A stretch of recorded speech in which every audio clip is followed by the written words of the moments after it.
Hurricane Harvey will be a big test for FEMA. Washington/Houston, Reuters. Nearly a week after Hurricane Harvey swamped her home in northeast Houston, Mimi Wilson is pondering how to start a new life with nothing, no house, no car and no paycheck after missing work.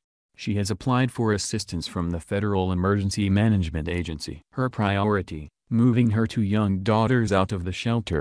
Houston's Convention Center. "We're just waiting on our hotel voucher," she said. "I need to make a home for my children." FEMA's response to tens of thousands of storm victims such as Wilson will be closely watched as the agency continues to repair an image badly damaged more than a decade ago in the aftermath of Hurricane Katrina. The agency was accused of being slow to respond to victims in New Orleans and bungling delivery of basic services such as housing. Congressional reforms followed and further changes were made after Superstorm Sandy in 2012. Some say the improvement is noticeable. "We found that FEMA has made a ton of progress since Katrina and Sandy," said Chris Curry, Director of Emergency Management and National Preparedness Issues at the Government Accountability Office, an independent, nonpartisan government watchdog agency.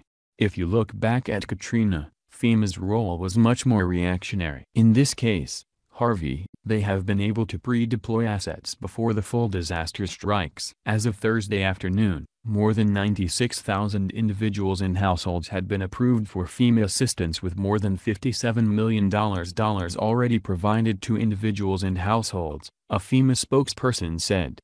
Of that amount, $9.5 million had been approved for housing assistance for victims, mainly for help with rent of up to $2,000 a month. Victims are also eligible for a one-time payout of $500 to cover critical needs such as diapers, infant formula, food and fuel. FEMA makes emergency grants available as soon as a hurricane or other catastrophe is declared a disaster by the U.S.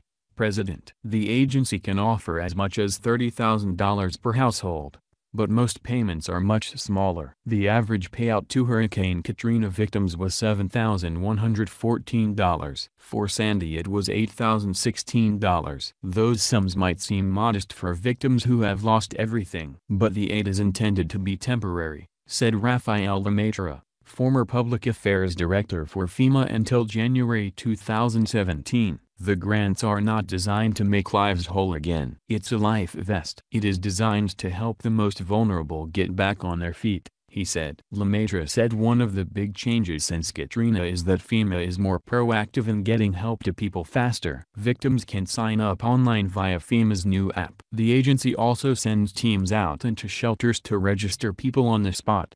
Oversight has also been toughened to combat abuses, according to Curry of the GAO. He said around 20% of Katrina payouts were lost to fraud and abuse, a rate that was lowered to the 2% to 6% range with Sandy.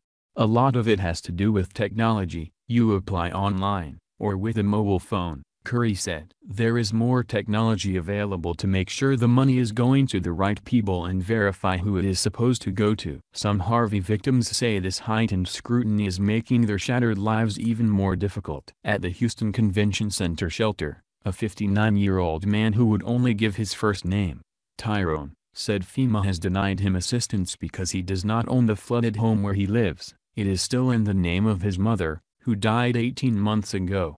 Tyrone said he could not retitle it in his name because his mother left the house to all 6 of her children. He can't see any other solution than to live in a flood-damaged dwelling. "I'm in some kind of bind," he said. "I don't think it's fair." Houston resident Jesse Salas had better luck. He had come to the convention center specifically to apply for FEMA assistance. His home didn't flood, but a power surge in his neighborhood had destroyed all his appliances, he said, and he had lost a week's employment as a construction worker. Salas said representatives from FEMA told him he would be compensated for both losses after an inspector came to his home to confirm the appliances were broken. FEMA also offers victims low-interest loans from the Small Business Administration for up to $250,000 to repair or rebuild dwellings and $100,000 for property damage. Curry said Harvey will be the first major trial for changes made to quicken response times. "Harvey is going to be a test of the capacity of the program and the speed," he said. More challenges for the agency are ahead. Paul Rosenzweig, former Deputy Secretary of the Department of Homeland Security, said a critical juncture will be 4 or so weeks from now when the focus turns from short-term aid to long-term assistance.